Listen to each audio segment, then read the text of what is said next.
د روسیې پوځ ادعا کړې چې د انرژي تاسیساتو د پوځي هوایي ډګر زیربناو په شمول یې د اوکراین نظامی اهداف په نښه کړي. په داسې حال کې چې اوکراین ویلي چې دوی د روسیې په خاوره کې د تیلو ډیپو او د الوتکو جوړولو یو فابریکې په شمول په ځینو نورو هدفونو بریدونه کړي دي.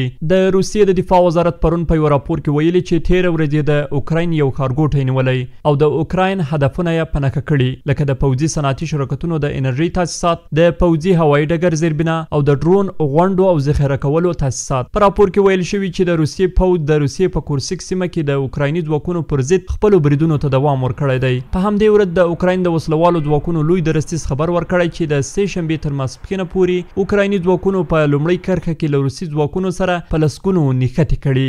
د اوکراین پوځ د روسیې په ورونج ولایت کې د تیلو پر یو ډیپو او په سیمولینسک ولایت کې د الوتکو د جوړولو په یوه فابریکه برید وکړ. سربیره پر دې د اوکراین پوځ په خارکیف، پوکروفسک او نورو ښارونو کې د روسیې ډیر بریدونه په شا وتمبول. د دوشنبې په ورځ د روسیې ولسمشر ولادیمیر پوتین وویل هیواد یې د اوکراین د کړکېچ په اړه د امریکا له نوې ادارې سره خبرو ته چمتو دی.